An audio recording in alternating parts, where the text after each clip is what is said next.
This is problem 5.29. It is on page 249.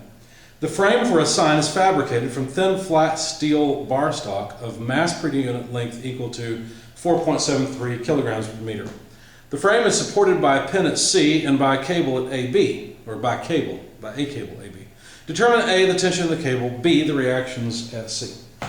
Let's draw the system first. Pivot point A, where a cable is attached.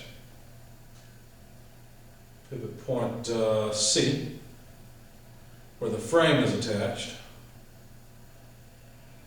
Frame looks something like this.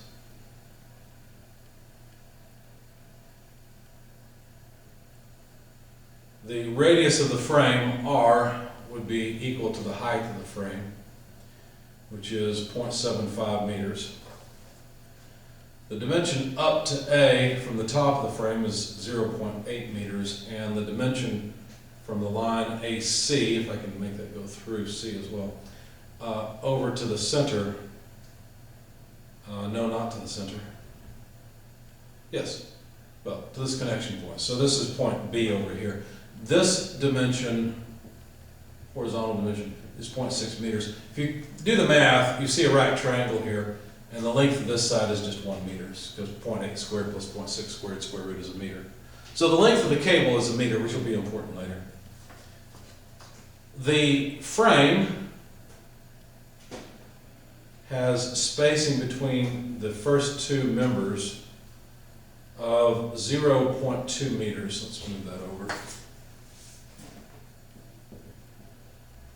And then the spacing all the way out to the end of the frame is 1.35 meters. Beyond that, I think we've got everything now. Yeah. We're supposed to find the tension in cable AB, and we're supposed to find the reactions. What would those reactions look like? Well, let's draw a three-body diagram of the frame itself. We'll need that later anyhow. There should be reactions at C in the horizontal and vertical directions. So, as usual, I'm employing a typical Cartesian coordinate system, x, y, two-dimensional. And then there's a tension. Let's see, where is that cable attached? Yes, it's attached there. Tension AB. And there's a weight somewhere. Now, where that weight is applied, I don't know yet. But I know there's a certain amount of weight. So we're going to figure out how much the frame weighs and where its centroid is located. We'll start off by breaking the frame into several components. We'll say this is equal, essentially, to a couple of vertical members, a horizontal member, a bent, let's put that down where it goes, bent horizontal member, a quarter of a circle, and then another horizontal member.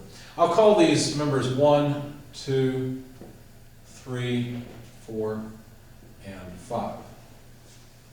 Now the length of member 5, just so we don't forget, 2 pi r would be the perimeter of a whole circle, but I've only got a quarter of that, so over 4. So this would be pi r over 2. If you go ahead and plug in the radius of 0.75 meters, you'll find that that radius is about 1.1781 meters. The length of all the other members and their centroids are pretty easy. In fact, I went ahead and made a table. So here's rods 1, 2, 3, 4, and 5 with their lengths in meters. And since what I care about is a balance in the about this x dimension, that's the moment arm that I really care about. That's difficult to determine for the curve section. I went ahead and noted the center in meters of each rod. Then I can multiply the length times the center and we'll be able to locate the center of the overall shape. Anyway, so the length of rod 1, that's the vertical rod on the left, that's 3/4 of a meter long. 2 has the same length. 3 has the length of 0.6. 4, well that's the lower one, that's 1.35 meters. And then the length of the curved rod is about 1.1781 meters. I don't know why I'm putting meters here when I've already labeled the column units. There we go. The location of the centroid is pretty easy. Bar 1, its x component of centroid is just 0. For bar 2, its x component to locate the centroid is 0.2 meters. Bar 3, let's just out half the length of bar 3. So if we take 0.6 divided by 2, we'll get 0.3. Bar 4 is similar, halfway out, so 1.35 divided by 2 is 0.675 meters.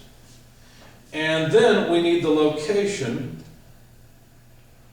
of the centroid of 5. Now, 5's location, what I had to do to get this, the centroid of a quarter circle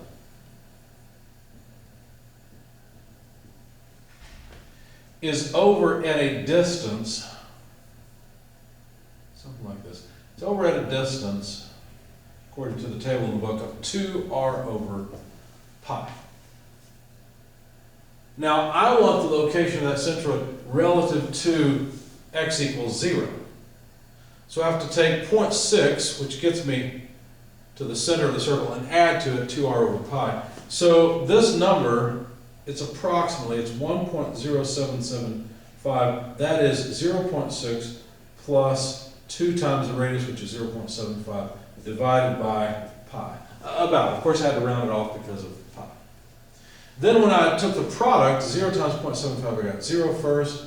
I got 0.15, 0.18, 0.8, or 0.6 times 0.3. 1.35 times 0.675, 0.91125. And then approximately here, if I multiply this number, which is approximate itself, with this one, then this product is about 1.2694 or so. Now the units, of course, here would be meters squared. Now what I really need is the location of the centroid of the whole thing. I really want this dimension, which I will call capital X bar. Capital X bar, its location could be calculated based on summing the moment of each line's length divided by the sum of the lengths. Now, basically what that means is I need to add this whole column together and this whole column together. So all of the lengths, the sum of the lengths, if you add this whole column, you get about 4.6281. Again, rounded off because of that last one. And then if you sum this column, you get about 2.5106. That's what we need. We need the sum of the LX's, 2.5106, divided by the sum of the lengths, 4.6281. When you take that ratio, you find that this is about 0.5425 meters. So now we know where the weight acts, 0.5425 meters. Okay? So now we should be able to use our free body diagram to compute the tension. For example, let's sum moments about point C. So if we sum moments about point C, let's take counterclockwise as positive, what do we get? Well, notice that the weight causes a negative moment, so negative x bar times weight. Notice we don't know the weight yet, though. Could we figure out the weight? Well, the weight would be the weight per length times the total length, right? If we need, I guess I should say the sum of the lengths, if you like, to be consistent in my terminology. They told us that the weight per length is 4.73 kilograms per meter. Now, actually, what I did, since that's mass, what I did first is I said the weight per length equals the mass per length times acceleration of gravity. So mass per length, that was the 4.73 kilograms per meter. And we have a total, well, not total length, we're not doing that yet, 9.81 meters per second squared. This will give me kilograms meters per second squared, and I guess we really don't need this anymore. Kilogram meter per second squared, that's Newton per length, per meter. This is 46.4013 newtons per meter. Now that I've got that, to get the weight, I'll multiply the weight per length times the total length. So weight per length, 46.4013 newtons per meter, times a total length of 4.6281 meters, and that'll give us the total weight, 214.75 or so newtons. Okay, so let's make a note of that. The weight is 214.75 newtons. So I know the weight and the location of that weight, and that was really the whole point of this table, so I don't really need this table anymore. Now let's go back to computing the moment.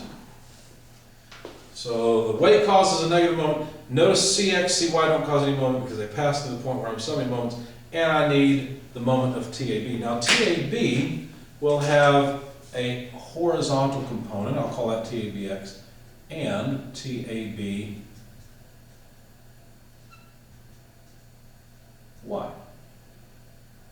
So these are just components of TAB. That'll make it easier to sum moments because TABX causes a positive moment about C, so does TABY, and now their moment arms are easy to see. So plus TABX, the moment arm for TABX is this vertical distance, which is a total of 0.75 meters, plus the moment from TABY. TABY, its moment arm is the distance from C over to the center of the circle, because that's where the rope's attached. So that's 0.6 meters. Anyway, the sum has to be 0 because the thing is in static equilibrium. Now, if you look at the triangle, let's see, triangle formed by this rope or cable or whatever it is. It is a similar triangle to the triangle of TAB. Well, it doesn't look like it, but I can write it. TABX, TABY. These two are similar triangles. So what that means is that we can relate TABX to TAB. In fact, TABX over TAB would be equal to, well, let's see, 0.6 over 1. Because these two are similar triangles. In the same way, TABY over TAB would be equal to 0.8 over 1. How does that help me? Well, because I can replace TABX with TAB times 0.6.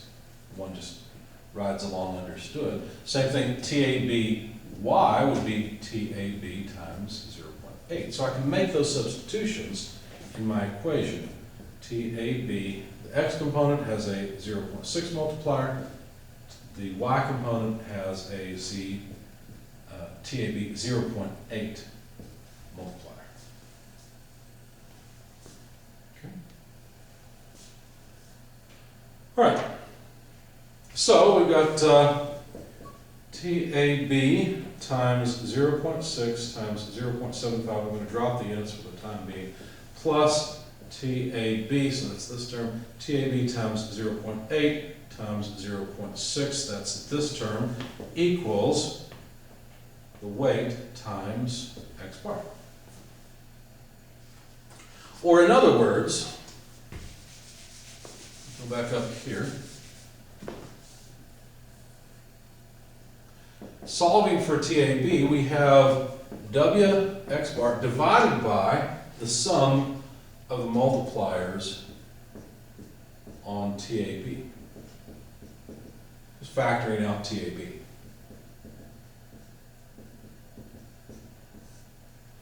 Of course, we know W, the weight, we know x bar, so let's go ahead and replace those. W is 214.75, and x bar is 0.5425 or so. Now, I've been sloppy with my units, but I know that TAB will come out in newtons because I've been consistent in using newtons, meters, and so forth.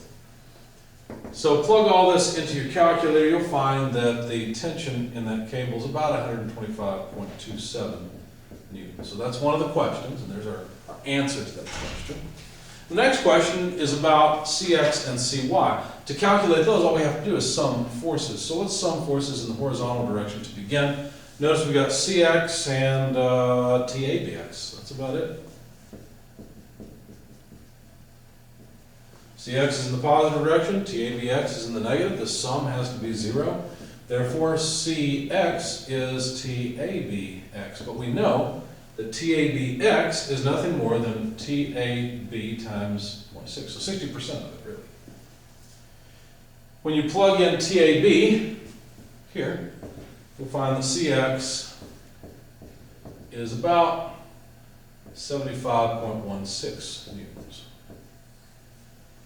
Then, summing forces in the vertical direction, the y direction, we'd have TABY acting up, CY acts up, and weight acts down. And that's it. Those are the three forces that act in the vertical direction. From this we can solve for CY. We just have to move TABY and the weight to the other side. So weight minus TABY. And of course TABY is nothing more than 80% of TAB. So weight minus 0.8 times TAB. CY then is equal to 214.75 for the weight minus 0.8 times TAB, 125.27 if we want to fill it all in.